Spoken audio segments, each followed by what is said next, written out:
What's up? What's up? What's up? It's your boy, the network. And today's topic is section 3.18 or 318. Describe EIGRP packet types. This is part 2 of a 2-part series of the CCNP route exam code 300-101 version 2.0. Let's take a look at the exam blueprint to see where we came from and where we are headed. Hashtag labeveryday. So this is the exam blueprint for implementing CISCO IP routing, also known as the CCNP route exam code 300-101 version 2.0. We just wrapped up we didn't just wrap it up because the recording I did for this video, I realized I needed to do a second part. This is going to be the second part of describe EIGRP packet types. So this is part 2 of that section. We did part 1 already, where we talked about the 5 different packet types. We'll go over them again, and then I'm going to introduce a couple more new packet types. After that, we are going to move on. If you are watching this in the correct series, it'll be configure and verify EIGRP neighbor relationship, and then after that, authentication, so on and so forth. It's just that if you are watching EIGRP stubs, you're going to have to go back to this video, which is part 2 of the EIGRP packet types. So let's rewind back to part 1 of this series, EIGRP packet types. Remember, we said there was 5 EIGRP packet types: hello, acknowledgement, update, query, and reply. I forgot the R there, I guess. The first 2, hello and acknowledgement, those are unreliable, meaning we send those packets, we're not expecting a reply. So hello, we send a hello. We don't care if you say hello or not back to us. We send an acknowledgement. We're not expecting an acknowledgement back to us or a reply back to us. Those are called unreliable. The next 3 are considered reliable because we are expecting replies. So we send you an update. Keep that in mind now. We send you an update. I'm expecting a reply. Let me know that you got it. If I send you a query, I'm expecting a reply. This is something to keep in mind now. So now, there's 2 more packet types that we need to discuss. First, let me tell you why we need to introduce these 2 new packet types. Let me tell you the reason why we made these new packet types. So first of all, take a look at this network topology right here. We got router A on the left-hand side, and then we got all these other routers, right? Let's say, it says here, let's take a look at this rule here. It says when there is no feasible successor, meaning a backup route. Remember, successor is the best route to get somewhere. Feasible successor is a possible backup route. Dual puts the router, that's supposed to say router, into active and sends queries to neighbors looking for another path. In other words, if you don't have a backup path, he asks other routers, hey, you guys know where the other where's another route to get, another way to get to this route. So if you look at this network topology, I'll give you an example of that. Router A has a local area network behind him. This network, let's say this red X, it goes down, right? So what's he going to do? He's going to ask these other routers, do y'all know how to get to this network? This network then went down, right? So he sends these queries, right? They're going to go across the network just like this. Hey, do you guys know where it's at? Hey, nah, we don't know where it's at. Then he asks the next couple routers, be like, hey, you guys know where this network is at? They're like, nah, we don't know where it's at. So they query the other routers. Query means ask, right? Now, of course, now we just flooded our network with queries, right? For one little network that's behind router A right over here, right? Of course, they don't know where it's at, and queries are considered reliable packets. We're expecting a reply, right? So now these guys went, nah, we don't know where it's at. Nah, we don't know where it's at. Nah, we don't know where it's at. So now we done flooded our network with queries, and now we done flooded our network with replies, right? So obviously we're using up a lot of bandwidth here with all these queries and replies. That in itself is a problem. But so those were the queries and the replies, right? So we lost this route back here. Router, that's supposed to say router A, loses a route and does not have an FS, feasible successor, in this topology table, looks for an alternate path to this destination. When he starts looking for an alternate path or backup path, that's considered going active, right? If a neighbor does not have an alternative route, it queries each of its neighbors for its own alternative path or an alternative path.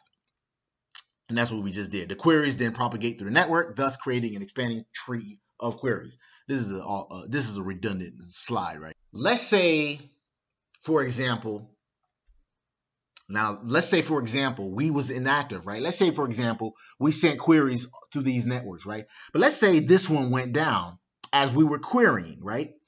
When this guy is, and by the way, he's waiting. He has, we got 90 seconds to let this guy know, hey, we don't know where it's at. Because if these guys don't let him know by 90 seconds that we don't know where this backup path is, he's going to tear down this neighbor relationship with router B, and I believe that's router C. He's going to tear that neighbor relationship because he's like, okay, I haven't heard from these guys. They must be down. No, they're not down. They're actually waiting for replies from these guys, right? So he's not down. He's just waiting for replies for these guys. But let's say, for example, router A queries router B, right? He's like, hey, do you know where it's at? And he goes, no. Router B is asking him where that backup path is, and they don't know where it's at, obviously. So he's asking where him. But let's say this one goes down in the middle of all of this, right? Meanwhile, router A is still waiting on a response, right? Let's say this one goes down, right? He responds, but he don't respond, right? And then he's like, nah, I don't know where it's at. Or he don't know where it's at. So he says he don't know where it's at. And then he finally lets router B know, but he's still waiting on a reply from this guy. But that link went down, right? Router B is still waiting. He's obviously still waiting. And we're still waiting on a reply from this right here. Meanwhile, this router A is still waiting from all these other guys, right? We're still inactive, right? But the reason why we're still inactive is we're still waiting on a response from this guy, but that network went down right over here as well. So that leaves us in this state called stuck-in-active, right? Now, router A is stuck-in-active because that route went down. Also, this route went down, and we're waiting on these replies after we just sent these queries, right? And then router A is like, hey, I haven't heard from router B. And once that 90 seconds is up, he's like, okay, I haven't heard from router B. He must be down. Then he tears down this neighbor relationship. Now we just lost all these routes right here. That is really bad. Now, this was something that happened with the older versions of iOS. This condition is called stuck-in-active because we were stuck in an active state waiting for from these replies when really it's not that router B was down. It's just that he is inactive waiting on these other replies when this one also went down. This is just all around bad. That's where these new packets come in. SIA, which stands for Stuck-in-Active Query and Reply. And basically, we add these new packet. These are new packet types, right? Remember, these other ones were different packet types. There was 1, a 3. I wish I'd have put that slide. A 4. These all have numbers too. They have different opcodes, right? We just introduced these two packet types. The SIA query on newer versions of iOS, and active router asks its neighbor, basically. Are you still there because you are down, or you're still looking for a backup route for me? That's basically what the SIA query is. We're stuck in active right now, and I feel like we're stuck in active because that 90 seconds is up. So I send you an SIA query, right? The other router is going to send us a SIA reply. Basically, he's saying, hey, no, that 90 seconds was up. He's like, no, I'm still looking for a backup router for you, or a backup route for you. That's basically what the SIA reply is, in short. So here's another example of that topology. When an EIGRP returns an SIA message, it means that it has not received a reply to a query. Summarization can help prevent SIA, and the reason why is because we're summarizing these routes and we're just sending one query to a summarized route, and that helps that problem. So we got this this network that goes down. We send these queries, right, to these guys, and they send these queries to those guys, right? And then after that, they're like, no, we don't know where it's at. We send you, and then that 90 seconds is up, right? So we send you some replies, right? But again, this one, let's say this one goes down, right? Let's say this one goes down. We're still waiting. That 90 seconds is up. So I send you a SIA query. Hey, are you down, or are you still looking for a route for me? And then router B is like, he sends an SIA reply. He's like, no, I'm still looking for a route for you. Now, the new versions of iOS does this. The old version, nowadays, you don't really run into the stuck-in-active problem very often. It's very rare for this to happen, but especially because we have the SIA query and SIA reply. Again, the most common reasons for SIA routes are as follows. The router is too busy to answer the query. That's another reason why we're stuck inactive, because the other router is too busy. Now, or the link between the routers is not good. Remember, we were looking for, we're sending a query, and then the other route either went down or it was too busy. So we have to, and then that 90 seconds is up. Then we're like, hey, did you get a route for me yet? That's what the SIA query is, and then the other router is going to send an SIA. Again, it's going to send an SIA reply.